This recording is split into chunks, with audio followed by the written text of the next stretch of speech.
Welcome to a world where nothing is quite as it seems. Welcome to Fake Britain.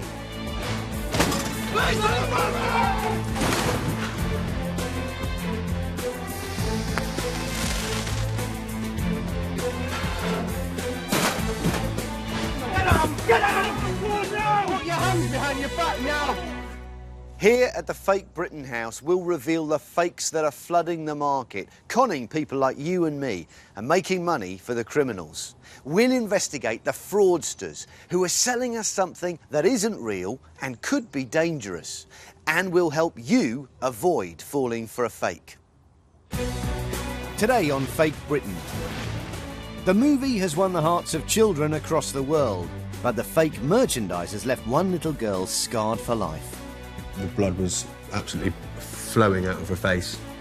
The fake high-tech coats that could have chilling consequences. If a consumer was counting on a jacket for their survival and they bought a counterfeit jacket, that could result in a life and death situation.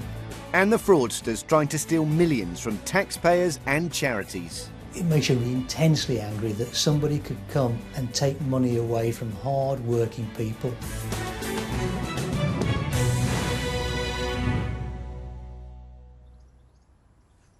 Even if you don't have young children, you can't have escaped the phenomenon that is the Disney blockbuster Frozen. It quickly became the highest grossing animated film of all time, and demand for the merchandise has been huge, with toys, dolls, games and much more flying off the shelves. They just can't make it fast enough. Little wonder then that the fakers have grabbed their slice of the frozen pie, but the consequences for some kids have been truly shocking. Frozen tells the story of Princess Elsa, who turns everything she touches to ice and snow, and her little sister Anna, Really? who sets out to save her. That's my sister! Kids who adored the film went even crazier for the merchandise, with dresses, dolls and soft toys all selling out at Christmas time. Parents who couldn't get their hands on the toys in the shops quickly turned to the internet, where the fakers were only too happy to fill the demand. But give these fakes to a child, and their smiles may turn to tears. One dad with a Frozen-mad daughter is Stuart Broll from Stockton-on-Tees. My daughter Lydia is pretty much obsessed with Frozen, like most girls are these days. She loves it. Like any loving dad, Stuart wanted to make his daughter's dreams come true, so he bought her some Frozen toys. Been looking online one night, looked on eBay, and they've got a massive selection of Frozen products. Stuart chose a watch with a bendy metal strap that would wrap around his daughter's slim wrist. Known as slap or snap bands, these accessories come in a wide range of designs and are popular with children who enjoy slapping them round their wrists. Lydia is quite small, and I did have trouble obviously getting a watch to fit her. So I thought with it being a snap band, it would be the best alternative. It would actually fit round the hand, neat and tidy, and it wouldn't fall off. Stuart also bought a stuffed toy in the shape of Sven the reindeer, one of the characters from Frozen. But when the toys arrived, Stuart made an appalling discovery. On inspection, I found that the metal legs inside was actually sticking through the outer covering of the animal. I couldn't even think about the damage that could have done. I mean, it's horrific. It's a metal rod that's sticking through. The amount of damage that could have caused, it's not even worth thinking about, to be quite honest. The slap watch was equally deadly. Sadly, on inspection and cutting it open, found a metal tape measure to be used inside. Shockingly, the wristband was simply made from a standard builder's measuring tape that had been cut to the right shape and covered with cheap plastic. It is absolutely razor sharp down the sides and also at the corners where it's actually been cut down. Thankfully, Stuart managed to spot the danger and remove the toys before Lydia was hurt. I'm absolutely disgusted that, people are actually selling these products in the first place. That could potentially, harm or even kill a child. But one father who wasn't so lucky is Nathan Stodden from Cornwall. Nathan's dad to 3 girls, Chelsea, Bethany and Madison. Like other girls their age, they too are fanatical about Frozen.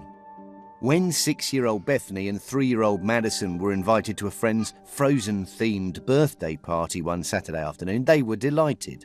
After the event, both girls were given a party bag containing a Frozen slap wristband. They absolutely loved them, you know. As soon as Bethany had the wristband, yeah, it was on, and yeah, she's slapping away and playing with it, weren't you? Bethany loved the wristband so much she didn't take it off and was still wearing it the next morning. And then I was in the kitchen doing the dishes. The kids were upstairs playing and bouncing around, and I heard a massive scream from upstairs. Nathan was about to be confronted with a shocking sight. Bethany had come walking into the kitchen, footprints of blood dripping down her face, with a massive open wound, which is very, very deep and wide. It was like something out of a horror movie, you know, literally. It was just a trail of disaster. Poor little Bethany had caught her face on the edge of the fake wristband, causing an inch-long cut in her cheek. Bethany was in hysterics when she came into me, and I was in a massive state of shock from looking at it. You know, my beautiful daughter had a massive gash on her face, which frightened me. When Nathan examined the wristband, he discovered that just like Stuart's, it contained a cut-up tape measure. And this is the one that actually did the damage itself. This is absolutely razor sharp. It actually entered Bethany's face to just below where my thumb is now. That's how deep it actually went into her face, which is nearly 10 millimetres. Bethany was rushed to hospital where the doctors were able to stop the bleeding and close the wound. But she may be scarred for life. It really hurted. And how do you feel now? Sad. It's sad, isn't it? You don't like seeing the scar on your face, do you? Even after what's happened, Nathan still believes they've been very lucky. If it had slashed her wrist or caught an artery or anything like that, the doctors, you know, would have really struggled. And certainly within the time it took me to take her to my local hospital, she would have lost a serious amount of blood.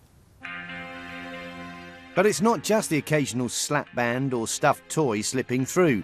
Faking Frozen products is a boom industry. Huge container loads of fake Disney merchandise have been secretly arriving at British ports, and no one knows how much of it has found its way into people's homes. It's Trading Standards' job to try and stop the deluge. And in Nottinghamshire, one team has successfully intercepted a huge haul of fake Frozen merchandise, which was being sold from a shop in their area. It was just everywhere and all tat. Paul Gretton and Robert Martinez were part of the team that seized the toys. They're an obvious fake because on the back you've got the impression of buttons but no actual buttons, and there's no screw for the battery compartment as well, so the batteries were a bit accessible to little kids. Delightful little thing. What's really surprised me, and I've been in trading standards a long time, is the really poor quality of some of this. Oh, legs come off. This is some of the worst fake stuff I've seen in 30 years. It's not robust enough to be given to children. That's really, really shockingly poor stuff. In total, they've seized over 700 items, including umbrellas, wallets, bags, alarm clocks and much more. What is a little bit unusual is fake product normally sells for less than the market value, but the demand is so high for this particular product that it's actually selling at market value, what the real stuff is selling for. As well as being poor quality, many of the toys are potentially dangerous. Of serious concern are hooded coats with cords that could strangle. They're really nasty. You know, I thought we'd seen the back of this sort of thing, I really did. The problem with that is if that gets caught, and the classic one is when they're coming down a slide in a playground and pulls, it actually forms a noose. And there were deaths, 2 to 3 deaths a year before the law was changed on that some years ago. So that's the real worry with those. Children's coats with drawstrings that pull all the way through are now banned in the UK. Coats for children under 7 aren't even allowed to have decorative cords. I don't think I'm exaggerating by saying that the worst that could happen with some of this product is there could be a fatality. And Nottinghamshire County Council's trading standards aren't alone. Enforcement agencies have been seizing goods up and down the country. At the port of Dover, a lorry load of fake toys, including nearly 500 fake Frozen dolls, was impounded in the run-up to Christmas 2014. Meanwhile, at Stansted Airport, dolls and accessories worth over £8,000 were confiscated from shipments arriving from Malaysia and China.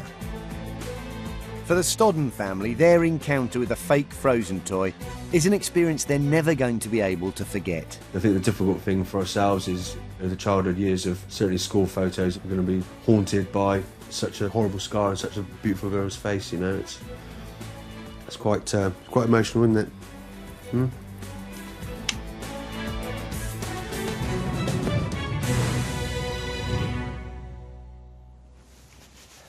When you buy a coat to keep you warm, well, you want it to keep you warm. A parka filled with goose down is amongst the very warmest there is, as this one should be. But it's a fake. Buy a real down coat and you'll be toasty. Buy a fake, you'll be left out in the cold. Down-filled parkas were designed for those working in the very coldest conditions, but they're now a regular sight on our high streets during winter. One brand of down-filled coat is called Canada Goose. Kevin Spreekmeester is Chief Marketing Officer.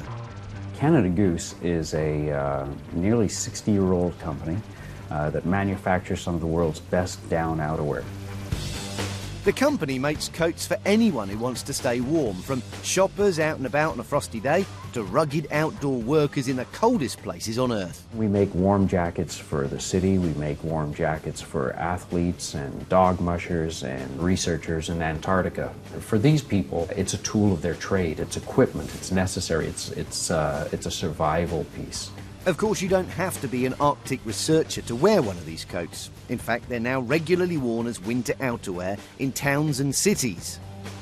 But the manufacturers say they're still designed to withstand the most extreme temperatures. We continually study jackets in cold chambers. We continually look for improvements in fabrications and trims. It's an ongoing process. Of course, the fakers have spotted the chance to profit from the company's success. They're making coats that look like exact replicas of their high-end designs, but with none of the technical wizardry. And for outdoor workers relying on their gear to protect them from the elements, that could have serious consequences. As Maya Plass found out. Maya's a marine biologist who spends her days battling the weather around Britain's coastline. I'm often outside, so I spend a lot of time just exploring the coastline, whether it's doing rock pool rambles with children or whether it's diving as well and spending a lot of time on the water. After a particularly cold day out on the boat, Maya decided it was time to buy a new warm jacket. Spotting a French website that had the coats on sale, she jumped at the chance to grab a bargain. And I knew friends that had had Canada Goose coats and completely relied on them, even going on polar expeditions and things as well. So I just felt that I couldn't lose the opportunity of staying lovely and warm and dry for very cold, wet days out on the sea. Maya ordered a parka and a gilet, both on sale at a hefty discount. But when the coats arrived, her hopes of staying warm and dry were dashed. As soon as I got them out of the parcel, the coat material just didn't feel quality. It felt very cheap, it felt like it wasn't going to be waterproof, and I knew that they were fakes. The fake parka had none of the top quality insulating features that Maya was expecting. You can see from some of the stitching here that there's stitches loose, that the material's really poor quality and isn't waterproof. If I just get some water and just drop it on the top, and if it's a really good waterproof coat, the water beads will stay, but you can see already by leaving it on there, it's completely soaked in. There are problems with the fit too. Not a very good hood. Maya kicked herself for having been taken in by the fakers. So when I realised they were fake, I was genuinely really disappointed because I'd wasted my money. I also felt a bit of an idiot. I thought, you know, how could I have done something so stupid? But I realised that anyone can do it as well. So, if you've bought one online, how can you tell if you've been fooled? So what we have here is an authentic jacket, and here we have a fake jacket. The most obvious thing is the overall appearance of the jackets. This is our Arctic Tech fabric, which is a polycotton blend. It's smart, it's covered in DWR, which is a water resistancy. It doesn't crinkle like this one. And if you take a look at this, it just looks mangy. It is worn and flimsy. On the authentic jacket, you have this, what we call our Arctic disc. And you can see the definition in the type. There's not a thread out of place. If you take a look at the fake jacket, this is an ugly mess. You can see the stitching on the inside of the label here. Weird strands, the Arctic is messed up. What's inside the fake coat is even worse.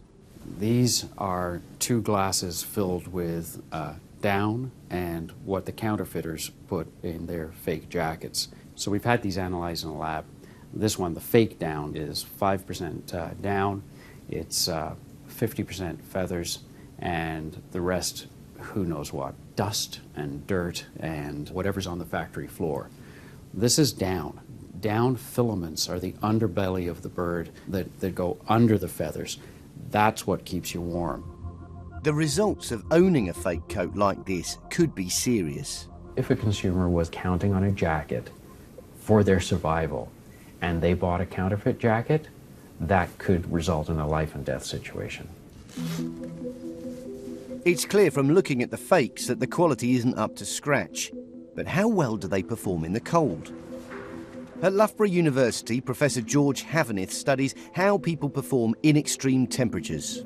What we're standing in front of here is our climatic chamber. We have 2 of those, and we can simulate most climates on the world in these chambers. We can go from -30 to +50. We can change the humidity as well, make it very humid or very dry. So, to see how the coats perform on real people, Professor Havenith is testing them on 2 colleagues. Alex is wearing the fake jacket, Simon's wearing the genuine one. At the moment I'm quite warm, but I don't think so in a minute. I think I'm going to be quite cold, so... Okay, let's take you guys in. The climatic chamber is cooled to -20 degrees Celsius, as cold as the average household freezer. Alex and Simon will stay in there for half an hour. Just make sure you're as warm as you can be. My face is quite cold. Yeah. Oh, not too bad. Could be worse. You've got a nice jacket. So what we're trying to do here is just to illustrate how the jackets work on real people. This will show us how people cool down, and we would expect to see with the infrared camera that actually Alex is losing more heat through the jacket. So he would feel colder and we would see more heat on the outside. After 30 minutes at -20 degrees, the differences between the 2 coats have become very clear. I'm very, very cold now. I've had enough. After about 15 minutes, my nose hair started to freeze. Right, guys, I think you're cold enough, but I do want to take a quick infrared picture. Using the thermal imaging camera, Professor Havenith takes a photo of Alex and Simon to see how much heat is escaping from the coats.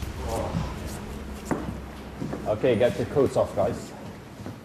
If you look on the left, it's the fake jacket here, and you see the bright colors showing how much heat is coming through, whereas on the right-hand side, the real jacket, you see much more darker blue colors. So in contrast of the 2, there's a lot less insulation in this jacket.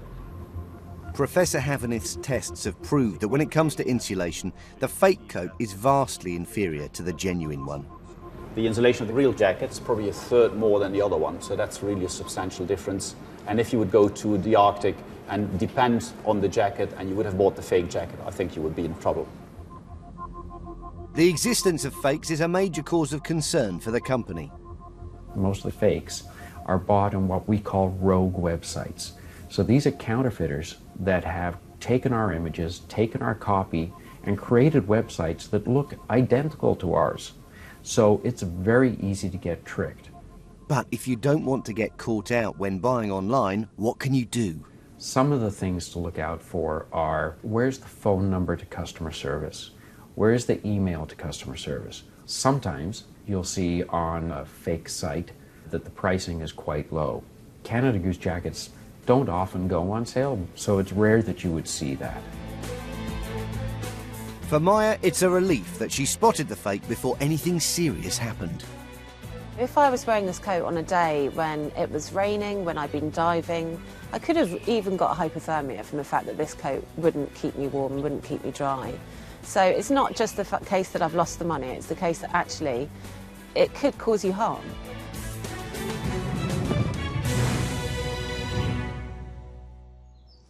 All these letters were sent to large organisations like councils and hospitals, informing them that the bank account details of one of their suppliers had changed. Fairly straightforward, you might think.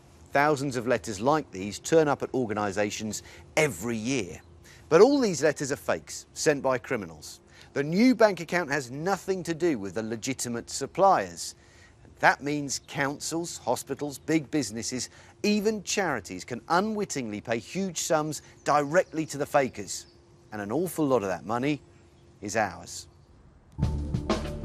Some large organisations can receive as many as 2,000 letters a year from suppliers informing them of a change of bank details.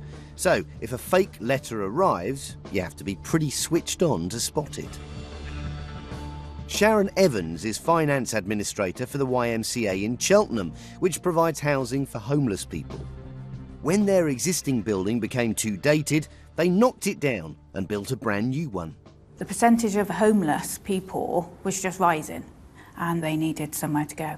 And we felt that, you know, we were in a position at that time to be able to offer this. After a consultation process, the YMCA hired local construction company Speller Metcalfe to build the new accommodation. Andy Metcalfe is chief executive. The value of the project to us as a construction was approximately £3.6 million and took about 18 months to complete. As the project progressed, the YMCA made regular payments to the builders for the work completed so far. The next payment due was for £175,000. But then Sharon received a letter. The letter was from Speller Metcalfe telling me that they changed their bank account and that from this date forward to transfer any monies owed to them to this new bank account. The letter had the correct logo and all the right details, but something about it wasn't quite right. I was suspicious because when I looked at the address, there was a H missing. Instead of Bookworth, it said Bookworth. And I thought I needed to just check with them. Sharon contacted the builders to ask if they'd changed their bank details. They then emailed me back and said no, they hadn't. The letter was a fake. It wasn't from the builders at all. If Sharon hadn't checked, she would have paid £175,000 straight into a fraudster's bank account. People have had to work and fundraise and everything for that money. For it just to disappear just like that, it would have been awful. And for me to have to tell somebody that I'd lost £175,000. Andy Metcalfe is concerned that someone was so easily able to fake his company's identity and use it to try and steal money from one of his clients. It makes you intensely angry that somebody could come and purport to be Speller Metcalfe, that could look to come and take money away from hard-working people. What Andy and Sharon experienced was a type of fakery known as bank mandate fraud. Will Richardson is a forensic accountant for auditors PwC. It's something he sees regularly. If we look at the last 12 months alone, I've probably investigated about 10 cases of mandate fraud. The sums that have come across my desk of mandate fraud are typically £500,000 plus, sometimes into the seven figures, into the millions as well. And it's not just charities like the YMCA that are being targeted. The fakers are after large payments from all sorts of organisations, from private companies to schools, NHS trusts and local councils. Like Conway County Borough Council in North Wales, which recently embarked on a major redevelopment project at Colwyn Bay. Mike Halstead's the council's head of audit. In 2012, after a succession of storms, the sea defence along this promenade was left severely damaged. The project itself consisted of two major elements. One was the sea defences and one was the building where we are now. The whole scheme, when it's finished, is expected to cost around about £25 million. As the project progressed, Conway Council made regular payments to the building contractor. The next sum due was £2.6 million.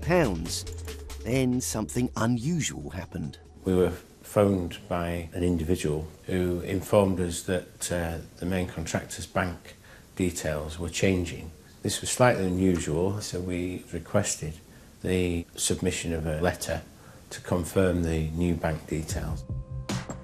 But when the letter arrived, staff quickly spotted that it was a fake. If the attempt had not been caught in time, Conway Council would have deposited a massive £2.6 million of taxpayers' money into the fakers' pockets. The council would have had to recoup this money in some way, which could have impacted on services. For example, libraries could have been at risk, leisure centres could have been at risk, jobs could have been at risk.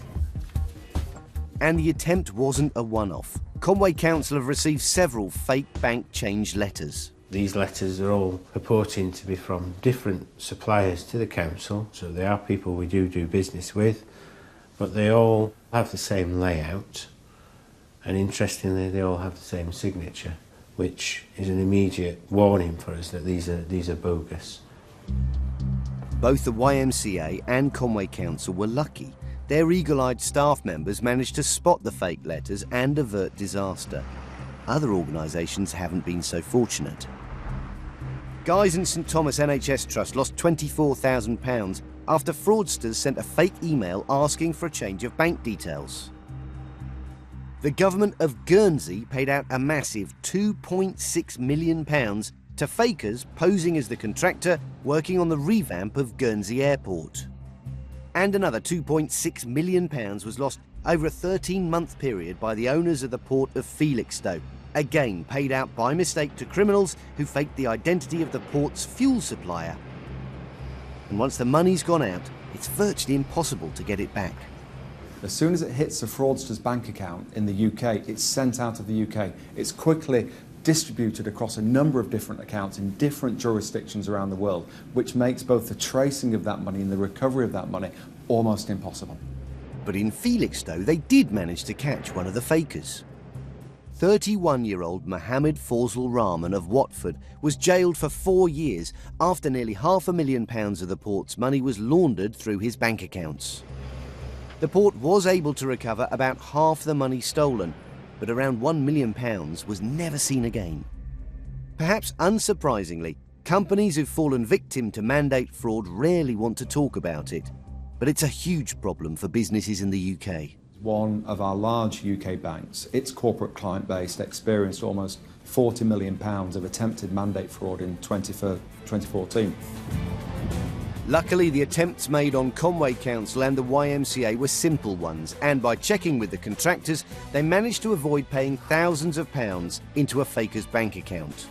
The worst case scenario would be that the building would not have been completed, and that would have meant that all the people that we've helped so far since opening, we would not have been able to help.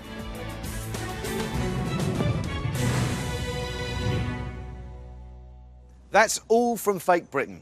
Goodbye.